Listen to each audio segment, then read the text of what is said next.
the girl, the goalie, and the lemonade stand. I'm about to teach you what it means in the entrepreneurial world to pivot. Let's say you succeeded at asking out an amazing girl out on a date. She said yes. You confirmed a couple days before. She texted you back, hey, looks like you're in. This might actually happen. You pick her up successfully from her home, get her in your car seat, and you are excited because she is hot. You're off on your date, and as you pull in to the destination, you realize that dinner is apparently off because the restaurant burnt down 45 minutes ago. Son of a bitch, the bad luck. So what do? Turn the car around, take her back home, and drop her off? No. You pivot. The basic idea here, the girl's already out with you, everybody's all dressed up, everybody is ready to go. We just have this one problem that the destination isn't there. So you pivot. You quickly think on your feet, well, given the current situation and what we're prepared for, what would be something that we could easily go do now based off of where we are right now? So if it was a fancy dinner, you're probably dressed up pretty decently. So if you ask the magical Google what things you can do around where you're at right now, it might tell you that there's a sky lounge around the corner or something like that. A classy place where, dressed as you are, ready to go, you can kind of, over here. That's a pivot. Now, when I explain it like that, most people get it, because in their head they're going, God damn it, this girl is hot. I can't even believe she said yes. But she said yes, and then I picked her up and this is happening, this is happening, this is happening. I gotta do everything I can to make this work, oh my God. There's this franticness about it that causes you to not give up and not waste basically the work that you've already done. It tends to make sense to most people. Let's say that this boy's name is Ian. And Ian is living in Edmonton, Canada. And his favorite hockey team is obviously the Edmonton Oilers. And he's a goalie. And he dreams of one day being in the NHL and playing for his favorite team, Edmonton, as a goaltender. One problem. Right as he gets into this, and officially learns how to do his sport and becomes valuable to his team, his father loses his job and they're forced to move. They leave Canada for a temporary residence in Texas. Ian's heartbroken. All of his dreams have been destroyed. Now, this story, people would maybe give Ian 50-50 odds for giving up. His dream got flushed. Well, if he gives up, he gives up. All of the stuff that he's worked towards, things like improving his speed, improving his flexibility, improving his fearlessness, facing the opposing team. These are things he's worked on very, very hard. And if his father's job change wipes all that out, there's nothing left of it. It's like he never did it. He did all this work and he got nothing out of it. That would suck. What my advice would be to someone like Ian is I'd say, okay, let's take evaluation of your superpowers. You're a goaltender. Means you've got balance if you know how to ice skate. You're pretty fearless if you were a goaltender because everyone's flying at you and you just stand there trying to get in their way. You're definitely a fighter. And you definitely have some flexibility if you're a goaltender. You can, move your feet all over the place, right? With the big pads on. So you could then see in Texas, what can you do with that? So those same skills, what you work to build, if you can't use what you work to build on what it was intended for, is there a way to take what you worked for, those assets, and move them into another realm where you have a head start, an advantage, because you already have that? So maybe it's time to change sports. You want to be a goaltender? Have you tried goaltending for soccer? Or maybe because you're fearless and you're in shape and you're okay with contact sports, you could try something else, like Taekwondo. Goaltenders are going to have very flexible, strong legs. They would be able to learn Taekwondo at a rapid pace because they've already got the strength and the flexibility and the fearlessness. That's another example of a pivot.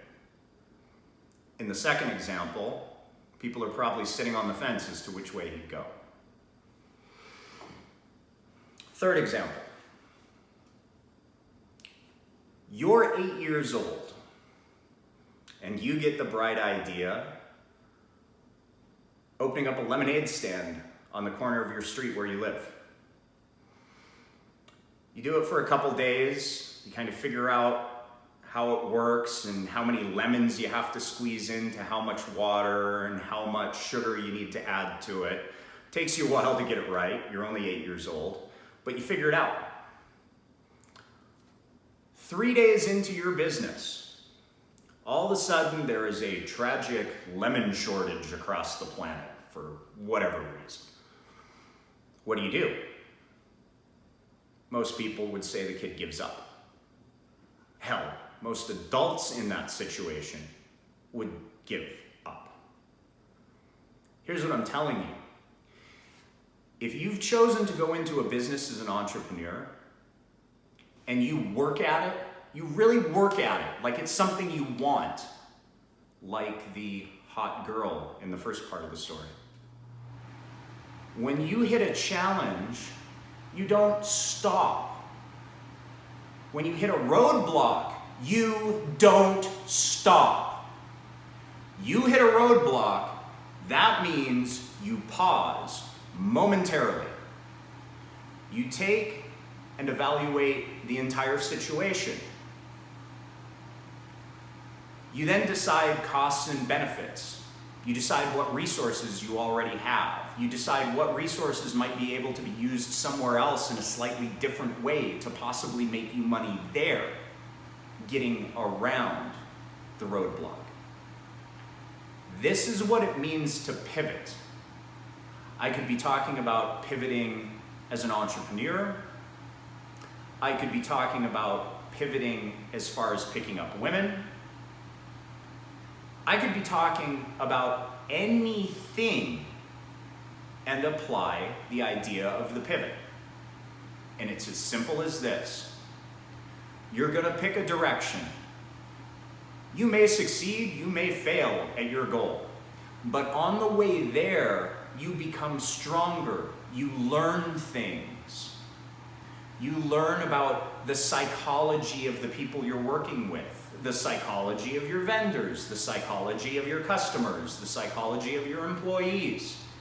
You're constantly learning. You're building up a tool chest, a war chest. And when you hit a wall, you figure out what the next thing is you could apply that tool chest to that would give you the biggest benefit. Okay, so practical example, something that might actually happen right now, and I know you got it. Let's say you're going into business to start a house cleaning service. You figure you're going to put a decal on the outside of your car that has, I clean houses and the phone number. That might get you some business. You're going to do some business cards so you can hand them out to people. And you're going to put up a website. And because you have no money, you're going to do this all yourself. You have no idea what you're getting into. You hop over to somewhere like maybe Cafe Press or the Printery, and you've got your printing done for you. Takes a little time. You don't really know what you're doing with the graphics program you used, so it took a couple samples before you figured it out. But their support team was helpful, and you finally got the product you needed out of the printers. As far as the website goes, you had no idea what you were doing, but you had heard of this thing called WordPress. It was annoying. You're not a computer person, but you figured out how to kludge a website together. Yeah, you might have called Fiverr a couple times for some help here and there, but more or less you figured out how to get the website up. Okay. Now you go into the house cleaning business and you find out, oh, wrong business, not something you're into. Why? Well, you never thought about the fact that your mom and your dad were asthmatic. And it never occurred to you that you can't get into house cleaning because you're allergic to dust. So cleaning your own home for a few minutes here and there, no big deal, but spending 8 hours a day cleaning other people's houses, you literally work yourself sick. What do? Give up? Well, you already figured out how to make business cards for yourself. Maybe you just go into the program that you used to do it and change the business cards slightly and get them reprinted. You're no longer a cleaning person. Now you're a WordPress consultant. Oh, why? Because in the process of trying that last thing, you figured out how to build a WordPress website. And that's a skill. You can sell that skill as a separate business all of its own. You become a WordPress consultant.